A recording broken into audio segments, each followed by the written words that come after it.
নমস্কার সুপ্রিয় দর্শক শ্রোতা সকলকেই স্বাগত হিন্দু লাইফস ম্যাটার ইউটিউব চ্যানেলে। দর্শক, বেশ কয়েকদিন ধরেই অনেকেই বলছেন যে ইরানকে নিয়ে একটা ভিডিও যেন করি। আসলে আমি মনে করি ইরানের পালা এসেছে এবং তাদেরকে ইতিহাসের ভুলের মূল্য দিতে হবে, এবং একই সাথে আমি বলবো যে এই মূল্য থেকে বাংলাদেশ কি কিছু শিখবে। দর্শক, ইতিহাস কখনো হঠাৎ করে বদলায় না। ইতিহাস বদলায় ধীরে ধীরে জমতে থাকা ভুলের বোঝা যখন আর বহন করা যায় না তখন। আজ ইরানে যেটা হচ্ছে সেটা কোনো আকস্মিক ঘটনা না, এটা দশকের পর দশক ধরে জমে ওঠা পাপের হিসাব। আজ ইরানের রাস্তায় তরুণ তরুণীরা জীবন দিচ্ছে, বিশ্ব দেখছে, আর মোল্লারা প্রথমবারের মতো কাঁপছে। প্রশ্ন একটাই, ইরানের পালা কি সত্যিই এসেছে? ইরান বছরের পর বছর কি করেছে? দেশে দেশে সন্ত্রাসী গোষ্ঠী লালন পালন করেছে, তারা প্রক্সি যুদ্ধ চালিয়েছে, নিজের দেশের অর্থনীতি ধ্বংস করেছে, জনগণকে দারিদ্র্য আর ভয় দিয়ে শাসন করেছে। আজ গাজায় যে হাজারে হাজারে মানুষ মারা গেছে, ইরান কি তার দায় এড়াতে পারবে? হামাসকে কারা আশ্রয় প্রশ্রয় দিয়েছিল? কারা তাদেরকে রসদ জুগিয়েছিল বছরের পর বছর? 2023 সালের অক্টোবরে ইসরায়েলে হামাস যে হামলাটা করল নিরীহ মানুষের ওপর, মিউজিক ফেস্টিভ্যালে আসা তরুণ তরুণীদের ওপর, 1200-রও বেশি নিরপরাধ মানুষকে হত্যা করেছিল, প্রায় 250-র মতো জিম্মি নিয়েছিল। এটা কি তারা নিজেদের শক্তিতে করেছিল? হিজবুল্লাহকে অস্ত্র, টাকা, প্রশিক্ষণ কারা দিয়েছিল? আজকে হিজবুল্লাহ ধ্বংসের পথে, যেভাবে গাজা ধ্বংসের পথে। কাল যাদের দিয়ে আগুন লাগিয়েছিল, আজ সেই আগুনেই ইরান নিজেরা পড়তেছে। সিরিয়া একই রকম, তথৈবচ। বাশার আল আসাদকে কারা টিকিয়ে রেখেছিল বছরের পর বছর? ফলাফল কি? একটা দেশ ধ্বংসস্তূপ। ইয়েমেন, হাউথিরা কার রসদে যুদ্ধ করছে? যেখানে সন্ত্রাস সেখানে ইরান। আজ কিন্তু হিসাবের দিন। একটা কথা মনে রাখবেন, অন্যের জন্য গর্ত খুঁড়লে একদিন নিজেকেই সেই গর্তে পড়তে হয়। ইরানের অবস্থাটা কিন্তু একই। তারা বছরের পর বছর ধরে দেশে দেশে গর্ত করে বেরিয়েছে, এবং আজকে কিন্তু সেই গর্তে তাদের পড়ার পালা। ইরানের অবস্থা আজ খুবই সঙ্গীন। এটা শুধু সময়ের ব্যাপার ছিল, এবং আজকে আমি মনে করি সেই সময়টা এসেছে।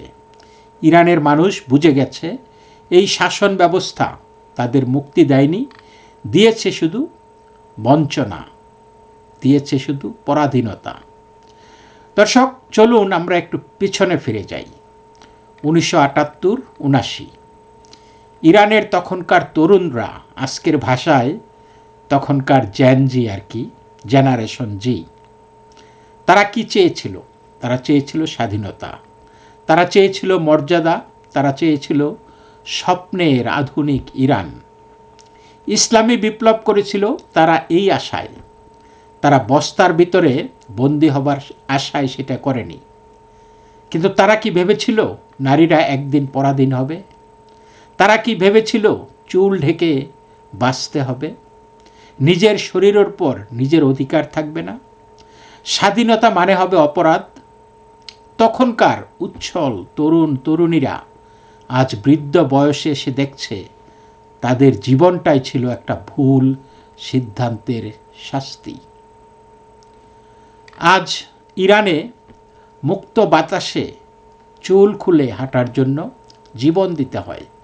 শত শত মাশা আমিরেরা জন্ম নেয়, আবার মরে।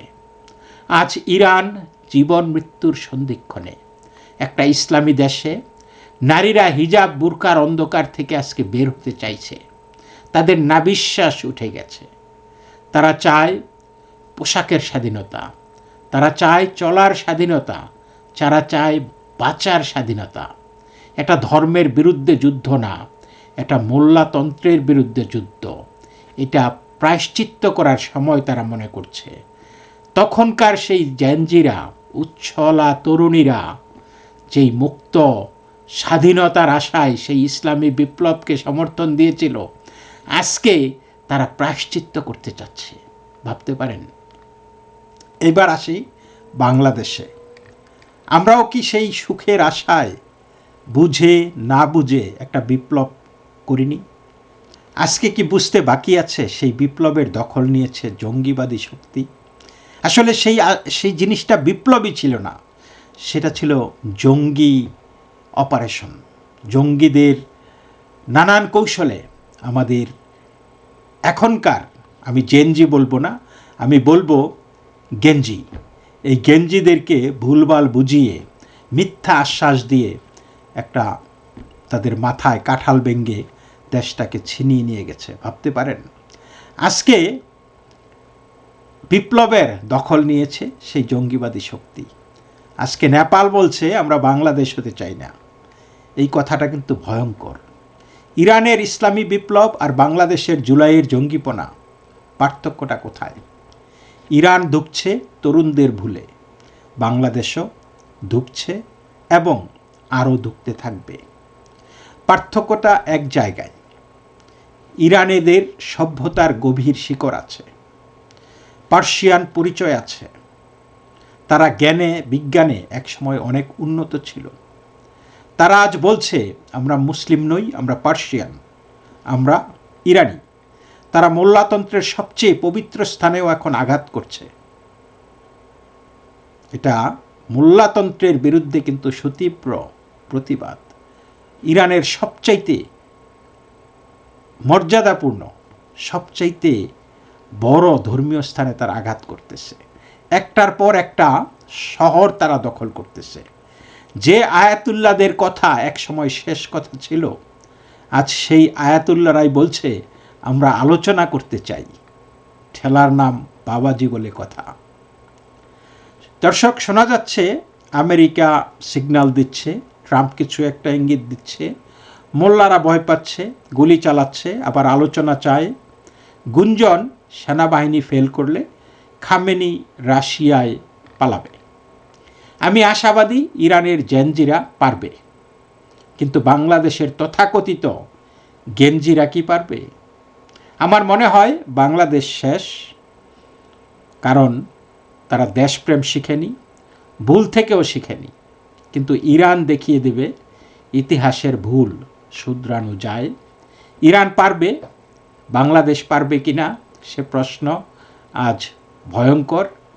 সময় সব দেখায়, ইতিহাস কাউকেই ছাড় দেয় না। দর্শক, ভিডিওটা ভালো লাগলে শেয়ার করবেন, কমেন্ট করবেন। তো এই পর্যন্তই। ভালো থাকবেন। নমস্কার।